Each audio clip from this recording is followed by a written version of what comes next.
what is Voxtur about? Voxtur, for us, data is currency. 2, the data as a service, and they're delivering that service. 3, they're going to continue to grow the data as a service. The margins are going to continue to expand.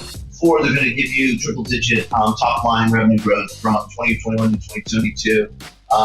They're going to continue to build their data store and their data architecture to deliver seamless, solutions. Really looking at what are the questions, and we just deliver the answer. We don't give you the question. You already know the question. We just give you the answer, and we do it in an elegant way.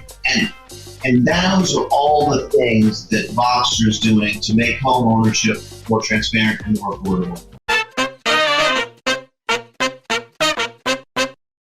Jim Albertelli, CEO of Voxtur Analytics, is back. Voxtur trades on the TSX Venture under the symbol VXTR and in the United States under the symbol VXTRF. Jim, welcome back. Hey, good to be back. Great to see you. You bet. Jim, congratulations on a blowout, stellar quarter. Again, 400% revenue year on year. That's just incredible. Blew all analysts' expectations out of the water. The stock didn't really pop as much as we thought it would. What's holding it back? You know what?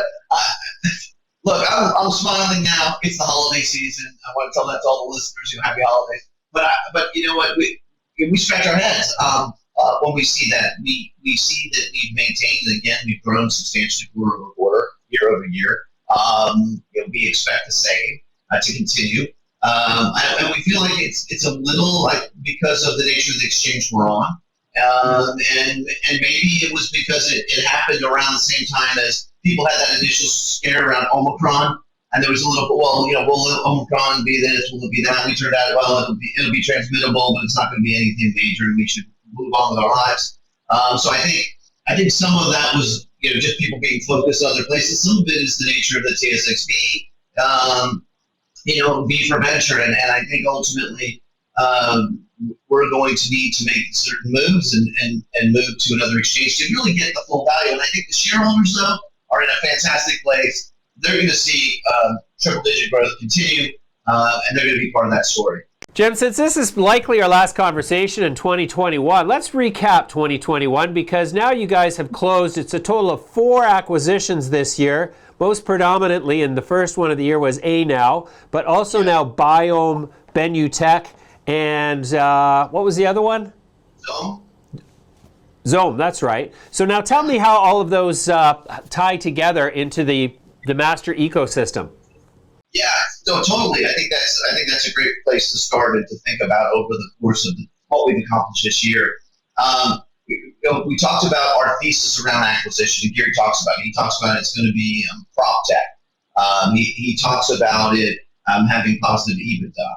He talks about it having tremendous upside growth potential. He talks about it being synergistic.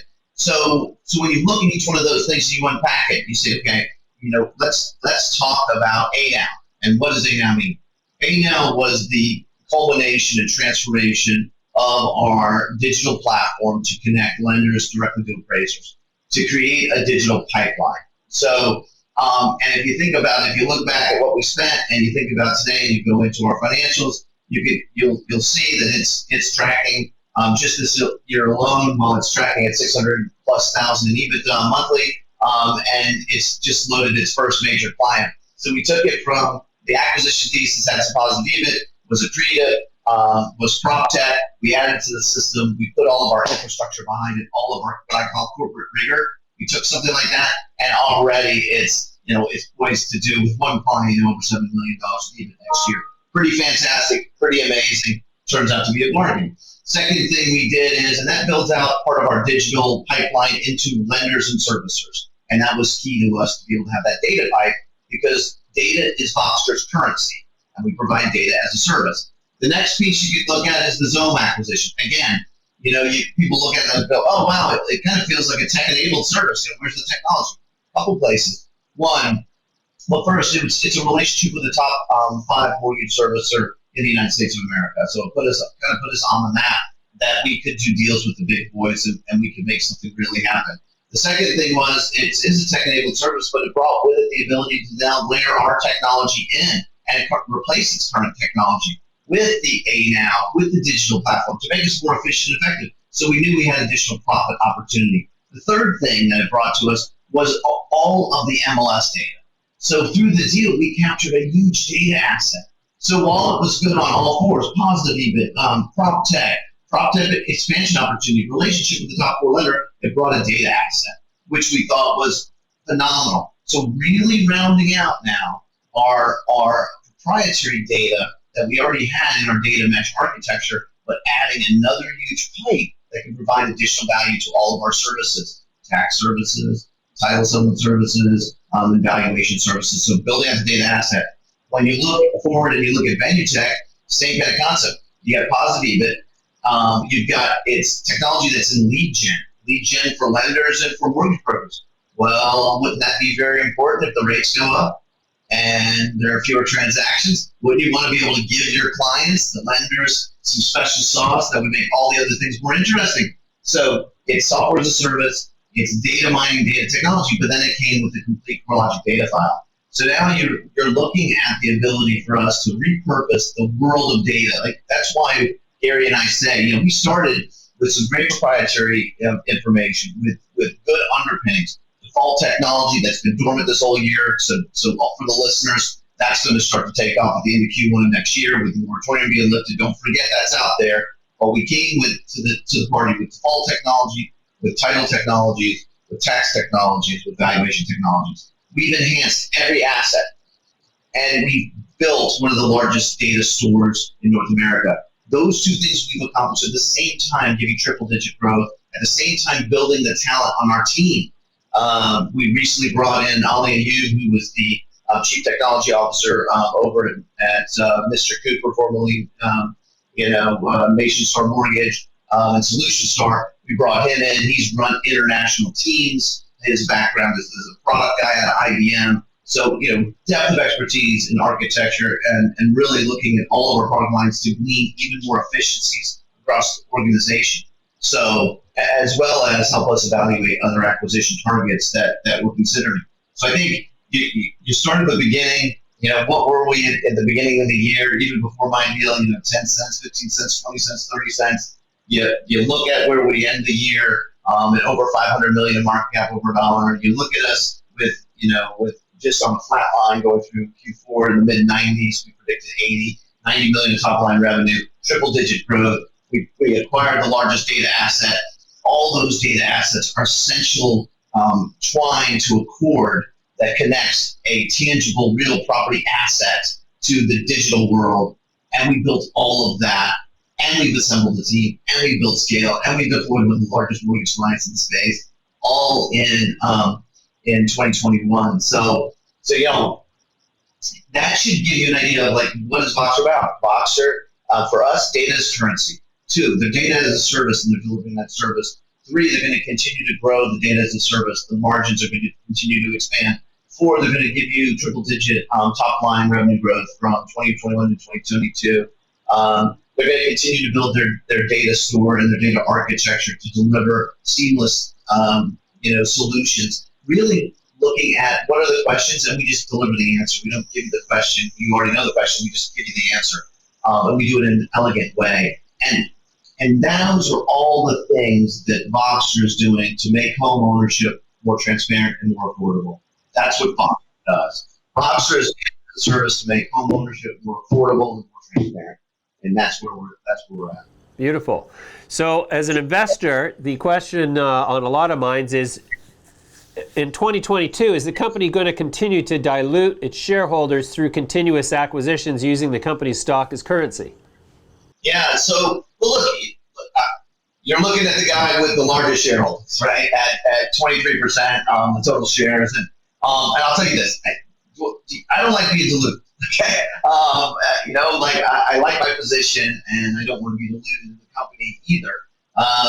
And so when I do it, I really do it thoughtfully. Like if I'm, it's always that piece of, do we want to be a smaller piece of a much bigger pie? Net, we're ahead, right? Net, we've diluted, but we've added much more value than our dilution. And so where it makes sense, very sparingly, but where it makes sense, we'll do that. We're really looking at using some other financing mechanisms. We have a fantastic partner in BMO Harris. I mean, look, these guys invest with us. They're our banking partner. They've ridden all along with us. So I would expect that there's going to be more debt raised to do more acquisitions. So I think the acquisitions are going to be more debt, and I expect that that's going to change into 2023, so less dilution. But again, if you see it and you see an acquisition with some cash and with some equity, understand that I'm first in line to be diluted, and I take it seriously. I'm in this with you, with all of you shareholders, and I am doing everything I can to maximize our value. We're perfectly aligned. I'm completely aligned with every shareholder. So I am really looking at what do the next 3 to 5 years look like, and when we do this, we do it very thoughtfully. And like I said, when we did the zone, when we issued that shares, we looked at it. We said, well, look at all the revenue it's going to bring. Look at the opportunity to move our technology, replace their technology with what we have. Look at this data asset that hasn't even been valued. I mean, look at those things. Okay, I'll dilute a small percentage to have all of these upside benefits. And so I want people to know that. I want people to understand that I'm there with you. I look at every one of these things. I'm not excited about dilution, but I am excited about the opportunities. And sometimes we need to bring additional investors under the hat and use some of that cash capital to get us to that next level. And I'm going to do it with debt. I'll do it with equity as well. But no, it's just being done very thoughtfully. Sure. Well, that's a good answer, because when assets purchased are accretive in terms of value performance per share, it is a worthwhile thing to suffer some dilution. So that is some comfort. You mentioned earlier that you were expecting triple-digit growth year on year from 21 to 22. And so that implies that you're going to continue this double-digit quarter-on-quarter growth throughout 2022, which would make you, like, for 2 years running, essentially double-digit quarter-on-quarter growth, which from the perspective of a wealth manager is like Pavlov's dogs. It's the best music to the ears you could have. So the question I have is, where are you going to start segmenting out where your revenue is coming from each division? Because great that you've got this buildup, but it's very hard to discern from the financials which department is sort of carrying the load, or is it a case where they're all carrying an equal share and so it's really not that relevant? Well, that's how it's been. And that's really how it's been. It's been really that each of those divisions have been carrying that load fairly equally. So it hasn't been as relevant. For 2023, we have a number of initiatives. And I wish there was one division I could say, hey, this is where it's all going to happen, and guess what? We'll focus in on it, we'll break it out. We have 3 really unique opportunities. We have a unique opportunity in our title technology world that's very unique, and that could subsume and even expand further on our revenue next year, become a larger piece. We have the tax technology. Gary, he's already rolled it out in the provinces of Canada. He has worked with his acquisition of Apex. We have a relationship with 22 out of 3,300 counties. So that tax product and flipping it to a consumer product for fairness, it's 140 million homeowners. If you just get 10% of them and you charge $20, all of a sudden you have 180 million. And I'm telling you, in 2022 or 2023, we doubled our revenue again, even over our expectations. So it's going to be interesting to see how that technology, how the alternative technology, and how what is now the Voxtur valuation technology component, how the Voxtur valuation technology takes flight.